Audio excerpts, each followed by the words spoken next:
What is the first thing that comes to your mind when you hear the word radio? It could be probably this or this.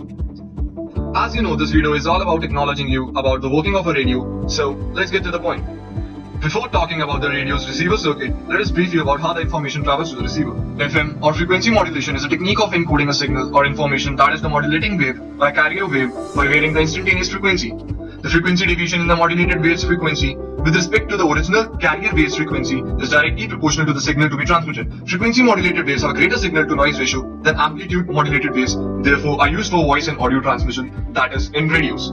Assuming we all are well equipped with the basics of an electromagnetic waves, we introduce you to a very basic block diagram of a simple radio circuit.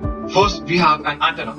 Electromagnetic waves after transmission at the receiving end vibrate the free electrons present in the conductor, that is the receiving antenna. These vibrations produce electric field which regenerates the transmitted signal and passes it to the RF amplifier.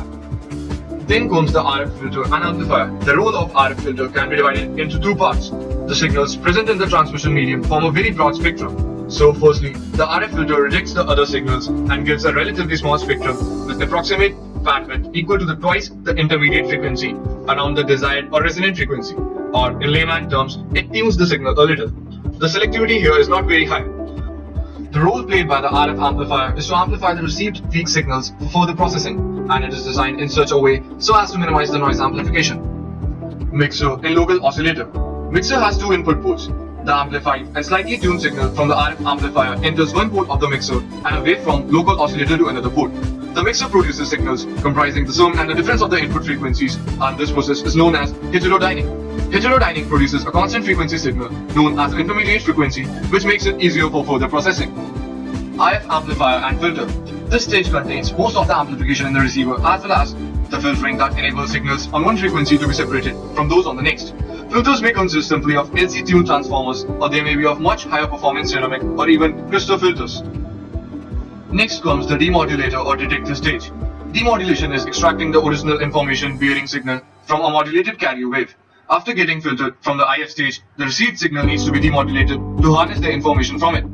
Different demodulators are required for different types of transmission. The basic FM detector senses the frequency variations to extract the information, that is, audio in case of a radio. It should also be insensitive to amplitude variations to prevent the addition of noise. The last is the audio amplifier. The recovered audio signal is amplified as per the requisites of output, and then it is fed into the speakers which convert it into sound. Now we have a rough idea of how a radio receives an electromagnetic wave and make it undergo through various processes to convert it into a song you like. But as this video is a byproduct of our struggle through electrical engineering course, we will have to include circuits comprising resistance, capacitors, inductors, and transistors to baffle you. So get ready. First we have the antenna through which we get the main signal. Below that we have the local oscillator. Now this oscillator is made up of a fixed inductance, inductor L1, and two variable capacitors in parallel. One capacitor has a large capacitance value Vc1 and the other has a small capacitance value Vc2. The capacitor with less capacitance Vc2 is used for rough tuning the radio, and the one with the large capacitance Vc1 is used for fine tuning. This local oscillator is the main component of an FM radio, which helps us to tune to different channels. This is done by the method of mixing the received signal and the signal from the local oscillator. We have the signals from the antenna and the local oscillator passing through this BJT-TR1 that acts as a mixer in a circuit. The mixed signal from this goes to BJT-TR2, which acts as an intermediate frequency amplifier. This amplifier amplifies only the main desired frequency in the signal and neglects the other frequencies which are considered as noise. For this amplifier, the signal passes through the capacitor C4 and resistor R5, which act as a filter, letting only the desired frequency to pass through, and hence bouncing the noise to a great extent. The frequency of LC oscillating circuit is the resonant frequency of the circuit. We can control the output of the LC oscillator by varying its capacitance, which will change its resonant frequency, that is 1 by under root LC. Then, with the help of the IF amplifier and the filters, all other noise is eliminated.